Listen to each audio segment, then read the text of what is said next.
The Palestinian resistance movement Hamas has warned that Israel might attack the besieged Gaza Strip in the coming days.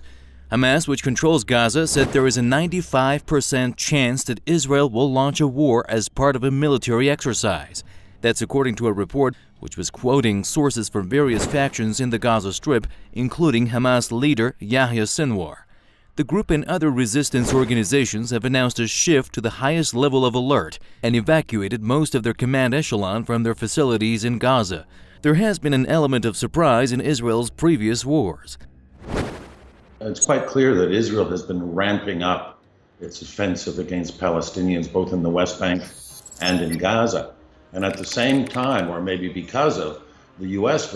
part has all but cut off even the paltry financial aid needed by Palestinians to maintain some level of support for both Palestinian governance and essential services. And the U.S., of course, has now even designated the Hamas political leader to be a terrorist. This, we need to understand, this is something even the British didn't do with the IRA political leadership.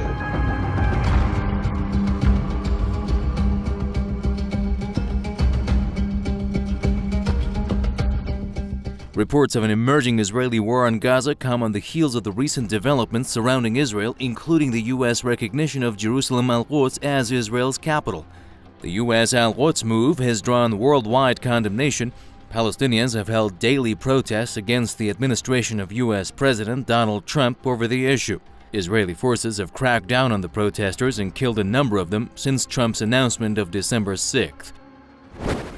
And that decision by the Trump administration is clearly quite critical to the unfolding events. But let's not forget that in coming to that decision, President Trump was also counseled by leading Democrats like Senator Schumer to make that decision and indeed to express it in even more absurd terms. Schumer would have had Trump recognize Jerusalem as the undivided capital of Israel. Israel sees Hamas as a huge obstacle in the way of any compromise between Tel Aviv and the Palestinian Authority. Hamas has the support of at least half of the Palestinian population in Gaza and the West Bank.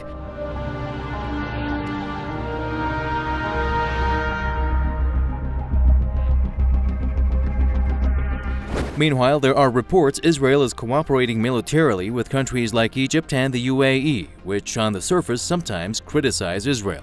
The New York Times says for more than 2 years, Israeli drones, helicopters, and warplanes have carried out a covert air campaign in Egypt, conducting more than 100 airstrikes inside Egypt. All this with the approval of Egyptian President al-Sisi. Israel has also tightened the noose around Gaza with the help of Egypt under Sisi. Add Saudi Arabia to the UAE and Egypt.